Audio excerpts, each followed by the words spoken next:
guys, kahit gising ko lang. Maglalagay ako ng egg white sa mukha. Nabasa ko na sa Google.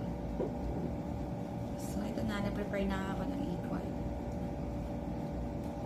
Baba daw to ng 15 minutes.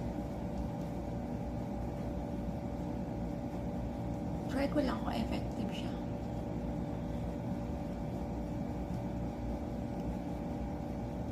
Parang ano, sumisikip yung mukha ko. Ito yung feeling.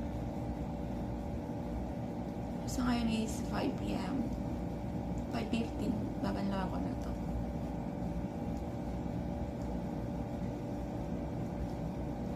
Try ko lang kung magandang effect. So yun naman yung egg, dami pa.